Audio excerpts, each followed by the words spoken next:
Peace upon you, children of light. You are being initiated into new knowledge. Every teacher requires a working knowledge of the fundamental nature of mind. Without it, teaching cannot be made either an interesting or a creative occupation.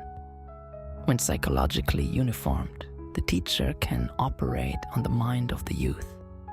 Yet, thought listener, is not too late for you to gain the thinking mind. When the master teaches, we do not make the minds or strengthen minds or draw them out. Instead of giving the mind form, we give it information. Instead of molding the mind, we are to fill the mind. The mind is magnetic and draws itself whatever it most earnestly determines. The region that does the most thinking is the subjective mind. The subjective mind has been proved to be capable of independent action. The earth is circled with invisible etheric magnetic currents. The ether is a divine agent for the use of mankind to sustain life and utilize its properties for the betterment of life.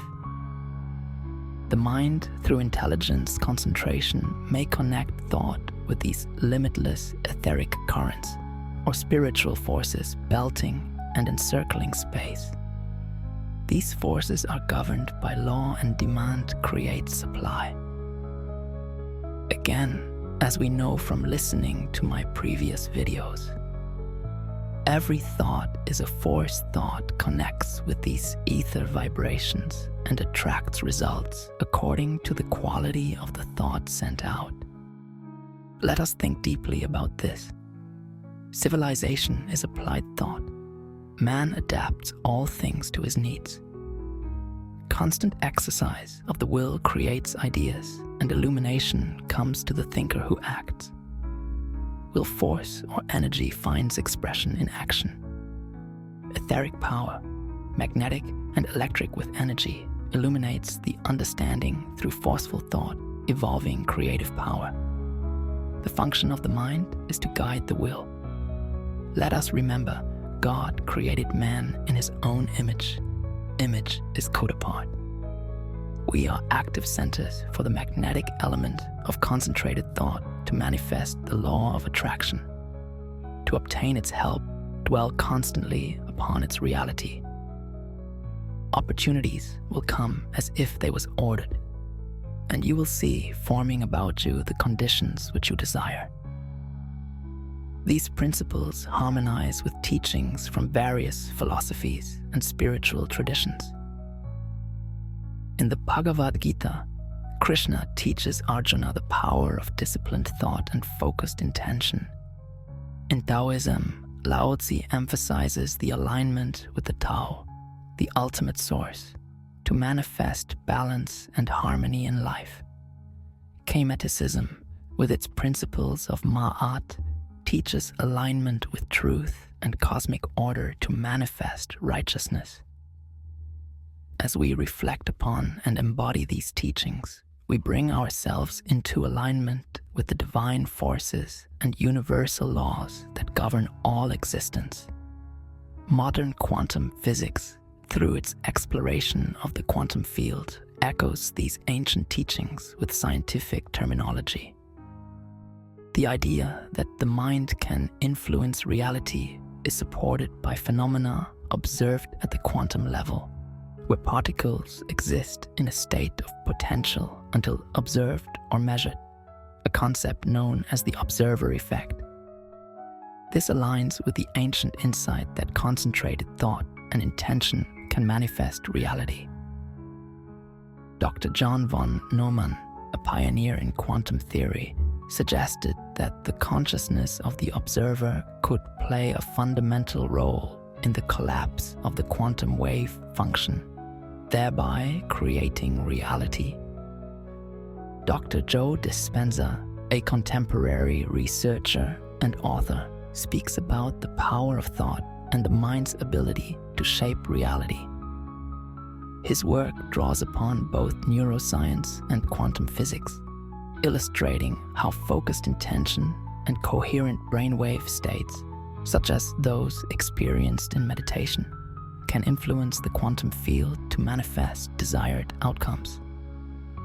Ah, chosen one, the mysteries of the universe span across ancient wisdom and modern discoveries, bridging worlds that might seem disparate but are, in fact, harmoniously intertwined in the fabric of existence.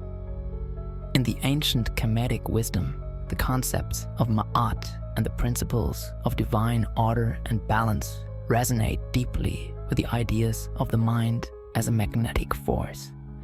Ma'at represents truth, balance, harmony, law, morality, and justice. Kemetic wisdom teaches that living in accordance with Ma'at aligns one's life with the natural and divine order, enabling one to manifest truth and harmony in all affairs. This is akin to the modern understanding of aligning thoughts with positive, constructive forces to attract desired outcomes. Thoughtsi, Ma'at was married to Thoth. Why is this significant? Thoth was the scribe of the gods, recording the principles of Ma'at. This suggests that wisdom, when documented or communicated, should reflect the principles of truth and balance. The couple represents an ideal that wisdom and the written word must be rooted in and propagate cosmic order. Right thought is necessary to right conduct, right understanding, and right living. And divine wisdom, another caveat this was called by its ancient Sanskrit name of Brahma Vidya, or modern Greek name of Theosophia. So what we must do, listener, is this. Diligently train your ideas upward and still upward toward a summit where you find your chiefest pleasure in conduct, which while contenting you will be sure to confer benefits upon your neighbors and community. Feel, listener. The mind is active, selective, choosing, and rejecting. This is the inherent nature of the mind, 180 degrees of agreeables and 180 degrees of disagreeable nature.